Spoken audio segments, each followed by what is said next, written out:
Howdy YouTube, and welcome to this episode of the Gunman. So today we're going to be doing an updated video on how to prepare a car for Waterborne Paint. I have actually done one of these videos before, but I've had a few people ask me to do an updated version because we've recently just switched over to Waterbourne. So yeah, in the last few months we've gone from Standox solvent over to Standox water. And look, I must say that the fundamentals really don't change that much. The main thing that you're going to be noticing if you are to move over to Waterborne from solvent is that it doesn't cover up the sanding scratches as well or as easy as the solvent-based paints do. So it's a little bit more forgiving using a solvent-based paint. Like if you were to get an imperfection in your prep work and then you were to see it once you started applying some base coat, it's a lot easier to just dry it out, scuff it out, or even just dust an extra coat on, and sometimes it will just disappear when you're using solvent.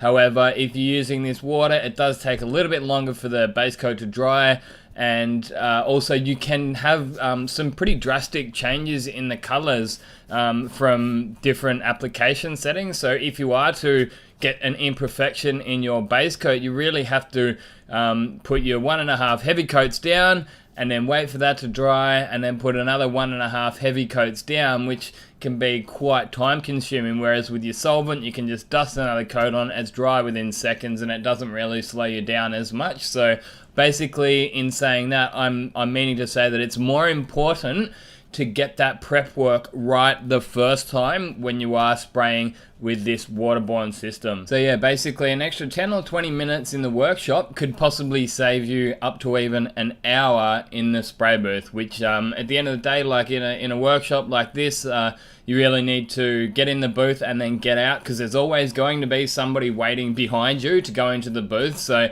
you're best off spending, as I say, that extra 20 minutes out in the workshop. Make sure you've got all those big 180, deep 180 grit scratches out. Make sure you've got even the deep 400 and 500 grit scratches out. Make sure it's all sanded off and finished with around, say, 800 to 1000. Now, in saying that, I am aware that you actually can use 600 grit, and I do it sometimes, but it's one of those things that, like, do what I say, not what I do, because you might spray slightly different than me, and you might not, say, put as much of the base coat down. You might not put it on as wet or as light or whatever that may be, because basically I just don't want to be like responsible for you being left with sanding scratches. So look, most of the time I do use 800 grit, but sometimes on like all the European vehicles, they've got some really thick orange peel. So like the Volkswagens, pretty much all your European vehicles, BMWs, Mercedes, all those kind of cars, like especially the German ones, they've got a very thick orange peel on them. So lots of material on there. I'm not like knocking the fact that they put a nice amount of material on their cars, because they actually end up lasting a lot longer than the Japanese, Australian and American paint jobs. So that aside, what it means for us, the spray painters who have to paint over the top of it, is that we have to work a lot harder to get rid of the orange peel to sort of start fresh. So yeah, a lot of the time on those European vehicles I will go 600 grit, but as I say, just be a little bit extra careful. And then over the top of that 600, you can, if you're not sure, you can go like 600 then 800, because like say one door on like a brand new Mercedes-Benz can take 5 or 6 pieces of 800 grit, whereas you'll get over that door with one piece of 600 grit. What you can do then is put one piece of 800 grit on. Bigger picture, you've used 2 pieces instead of 5 or 6 pieces. So that's always another option for you. Okay, with all that aside, we obviously started off by cleaning the panels down. I'd already masked the entire car up, so that was already masked up for primer work. And then what you probably noticed that I did was just cut out that same piece of plastic that was already over the car for primer work, and I taped it down so that now when I'm doing my prep work, the entire car is covered, including that door jamb, as you can see here where I'm sanding, obviously to stop the dust from entering the cabin of the vehicle when I'm doing my prep work. And after that, obviously gave all the panels a good clean down to make sure that we got rid of all the dust and the road grime and stuff like that, so that we can assess the damage, make sure that the panel guys haven't missed any damage that should be fixed. So I've got a bit of a rule of thumb, anything sort of like halfway up a blend panel. So you can see this door here, we're blending that door, so we've got the repair on the quarter panel, we're blending into the door to ensure that there's no color difference that's visible to the naked eye or to the layman anyway. I would imagine that most painters are always going to be able to pick a blend if you know what you're looking at. And obviously the vehicle's in for the repair on the quarter panel. However, sometimes you can get some damage on that rear door. I don't like painting over damage. Sometimes you have to do it. At the end of the day, we're not a charity here. We are a business. We are here to make money. And if the customer doesn't want to pay for it, the insurance company doesn't want to pay for it, and it's outside of that sort of halfway across that panel, or if it was extensive damage, I would do something sort of the size of your thumb and forefinger. If you wrap them into a circle, something around that size, I would do for free. Any chips and scratches in, as I say, in that halfway zone, I would fix. But anything beyond that halfway zone, if the insurance company or the owner is not prepared to pay for it, why should we have to, as a business, wear that cost? And then possibly what can happen is, as I was saying, we're blending the color through that rear door. If it turns out that to fix the rear door we would have to blend into the front door, well, then it just gets a little bit too big and not worth it as a business. But at the end of the day, we are here to impress our customers. We do want them to leave the workshop happy with the vehicle, and most of the time that's the case. When I was in business, my business partner had a motto, and that was: a happy customer tells 2 people and an unhappy customer tells 10. So basically, you want to keep your customers happy. They'll remember that, and they'll definitely remember if they're unhappy. They'll remember not to come back. Just like me, when I got a new set of tires fitted on my Corolla. It's a 2014 Corolla. First time the tires or the wheels had even ever been off the car. The car's done less than 30,000 Ks, and they scratched the absolute crap out of every single rim. I mean, every single one. If it was just a couple of nicks and scratches here and there, I wouldn't mind, but every single opening. So they're obviously using the wrong sockets on their rattle gun, and it's like, man, you had one job, you know?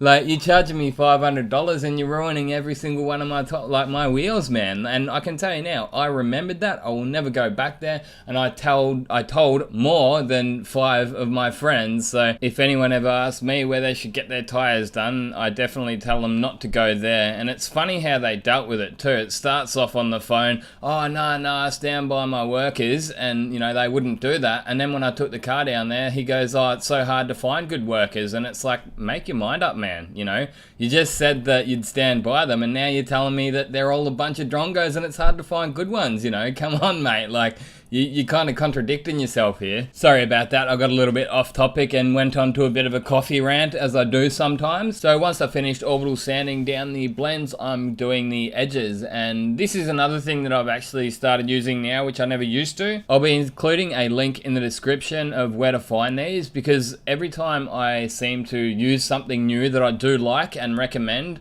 everyone always wants to know where I got them from. So these ones here, I actually get them locally from Park Automotives, and they're just called Superfine pads. So they used to be a 3M branded thing. I used to use these things like right back in the day, back in like early 2000s when I started my apprenticeship, and I never used to use them for blend panels. I always used to use them for primer sections as like a final finish to go over your primer. Now I'm actually using them for my blend panels, and I got onto them through the other painter that I work with. He swore by them for years, and he's been using them for a couple of years now. And yeah, since we've moved over to Waterborne, I did notice that the 800 grits that I used to use sometimes on my edges are a little bit scratchy, as I say, especially on the silver ones. So that's why I moved over to those Superfine pads, and they've been working really well. So as I say, like, I got these ones from Park Automotives here in Perth. So if you are in Perth, probably go to them and ask for them. They're an aftermarket product, although the original ones were 3Ms.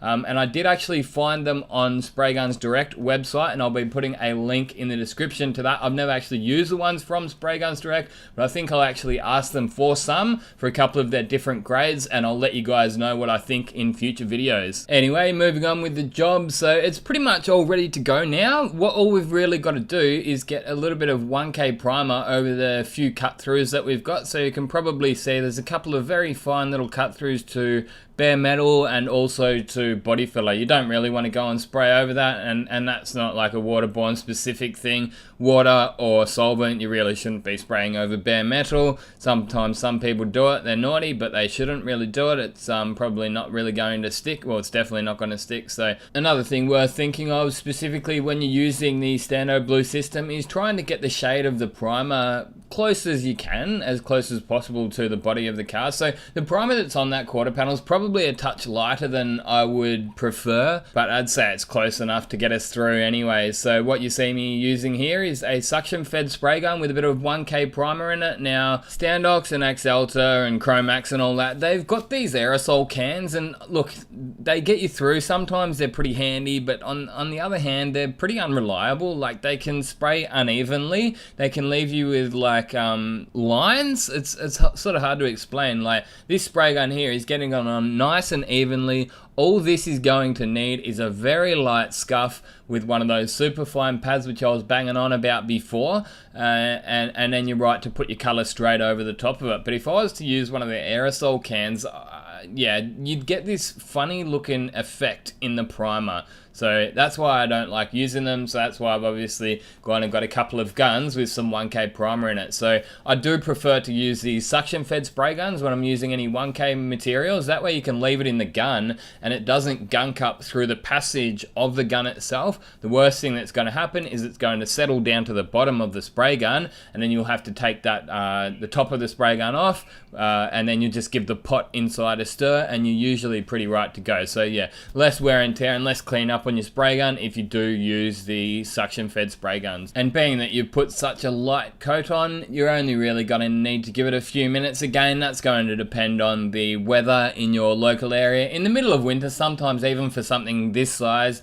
it can be deceptive. You can walk away for 5 minutes, come back, and it can actually still be fresh. So yeah, a lot of the time I'll just have my infrared lights. I've got these sort of like small infrared lights on a single stand that aren't so big, and they'll just follow me around to every single job, especially in the middle of winter. You can probably just catch them in the back of the screen there.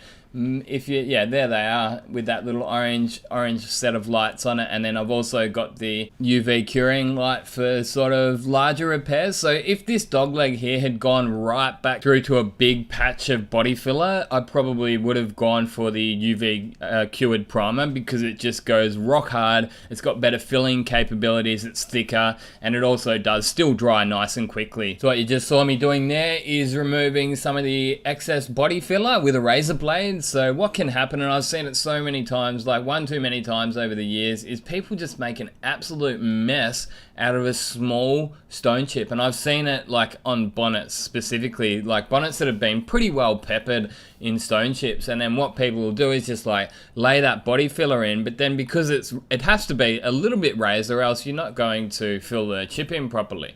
So what they'll do is just even block it sometimes, or just use the Orbital sander, and you'll be left with the shadows of where the body filler was. So look, using a razor blade carefully to remove the excess body filler is a very handy trick. Obviously it's a razor blade, it's sharp, so you can sometimes even round the edges off if you're worried that you're going to scratch in or dig into the paint. Personally, I don't find that's necessary, but if you are less experienced than I am with a razor blade, it might be a handy idea. So obviously once that's all done, blow it off, give it a good blow down with a high pressured air blower, and then give it a wipe down with some Prepsol. So that's another thing that I do that I didn't used to do when I was spraying solvent. So because you're meant to wipe all your panels down with Prepsol and Waterborne cleaner when you use it, when you're spraying Waterborne, I've decided to give it a Prepsol before I do the masking. And yeah, it serves kind of two purposes. Gives it a good clean down, and also you can tick off that Prepsol stage as well. So again, it's just one of those things. I've tried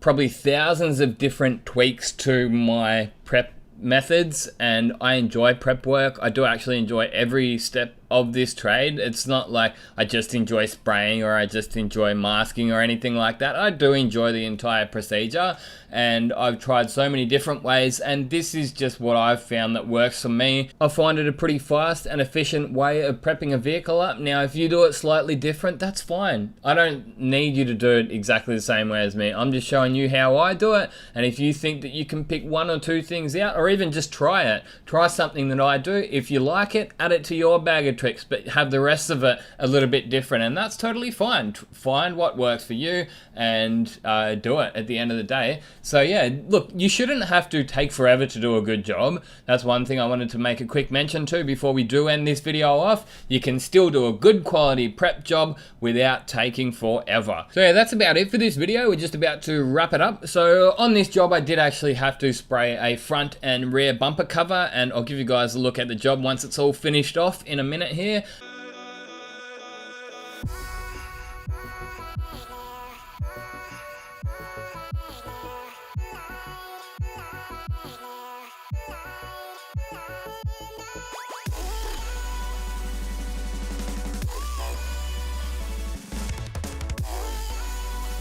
I'd like to say a big thanks to everyone for watching, and if you'd like to support the channel further, you're more than welcome to go over and check out some of the merchandise we've got. My personal favorite is those spray suits. So they're a good quality Colad branded spray suit with the Gunman logo on it. There's also hats, drink coolers, hoodies, and t-shirts, so be sure to go over and check out the link in the description if you are interested. All that aside, I'd just like to say a big thanks for watching, and that is enough to support the channel. But as I say, if you'd like to go the next step, then be sure to check out some of that merchandise. Thanks for watching, and until next time, get out there and paint some shit. Gunman out.